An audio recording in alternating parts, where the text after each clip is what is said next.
एक था ठोकिया, बिहार का बादशाह, जिसने 90 के दशक के कुख्यात श्री प्रकाश शुक्ला को भी पीछे छोड़ दिया। यूपी का वो ग्रेजुएट डकैत जो विकास दुबे का भी गुरु था।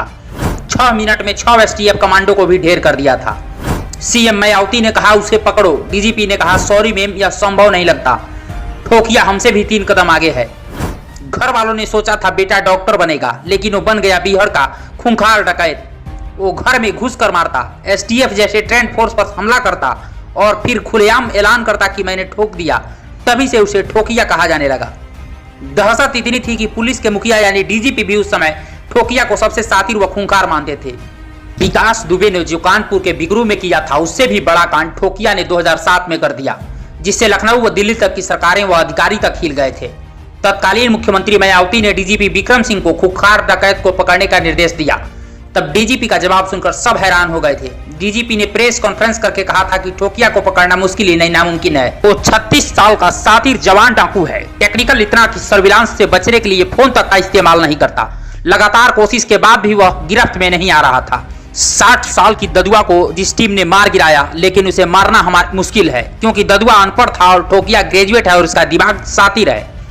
ये ठोकिया इतना खौफनाक क्यों हो गया, क्या है इसके पीछे की कहानी, ये हम आपको बताएंगे। दरअसल इस खौफनाक कहानी की शुरुआत सन 1972 से हुई, जब चित्रकूट के लखपुरिया गांव में एक लड़के का जन्म हुआ, जिसका नाम घरवालों ने अंबिका पटेल रखा।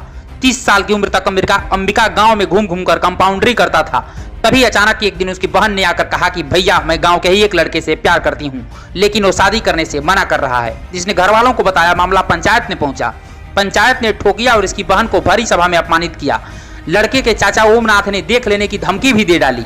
यही वो टर्निंग पॉइंट था, जिसके बाद अंबिका पटेल ने कंपाउंडरी वाला थैला फेंक कर हथियार उठा लिया, फिर पीछे मुड़कर नहीं देखा।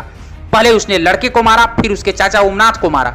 उस समय के कुख्यात ददुआ की टीम में शामिल हो गया। ददुआ की टीम में शामिल होने के बाद उसने 150 से अधिक हत्या व डकैती की घटनाओं को अंजाम दिया। हालात ये हुए कि यूपी एसटीएफ ददुआ गैंग के पीछे पड़ गई, बावजूद ये घटनाओं को अंजाम देता रहा। 22 जुलाई 2007 को ददुआ को मारकर लौट रहे एसटीएफ की टीम पर ठोकिया ने हमला कर दिया और एसटीएफ के 6 ट्रेंड जवानों को मौत के घाट उतार दिया तथा 7 जवानों को गंभीर रूप से घायल कर दिया। इस घटना के बाद तो मायावती सरकार की बड़ी किरकिरी हुई। बताया जाता है कि दिल्ली में बैठी सरकार की भी खटिया खड़ी हो गई थी। फिलहाल इस बड़ी घटना के बाद मायावती ने ठोकिया पर 6 लाख का इनाम घोषित कर दिया, लेकिन डीजीपी की डर के वजह से ये हाथ नहीं आया। लेकिन कड़ी निगरानी के बाद 1 साल बाद पकड़ा गया। आपको बता दें कि एसटीएफ हत्याकांड में 14 साल के बाद 13 डाकुओं को उम्र कैद और 25-25 हजार रुपए का जुर्माना लगाया गया। साल 2008 में यह पता चला कि चित्रकूट के करवी इलाके में ठोकिया किसी बड़ी घटना को अंजाम देने की प्लानिंग कर रहा है। फिर क्या था, एसटीएफ की टीम ने उसे चारों ओर से घेर लिया और ऐलान किया कि तुम हथियार डाल दो। लेकिन ठोकिया कहां मानने वाला था। उसने अपने 20 साथियों के साथ मिलकर 7 घंटे तक एसटीएफ के साथ मुठभेड़ की। कहा तो यह जाता है कि ठोकिया को एसटीएफ ने नहीं बल्कि उसी के एक गद्दार साथी ने ही गोली मार दी थी। ब्यूरो रिपोर्ट, पूर्वांचल समाचार।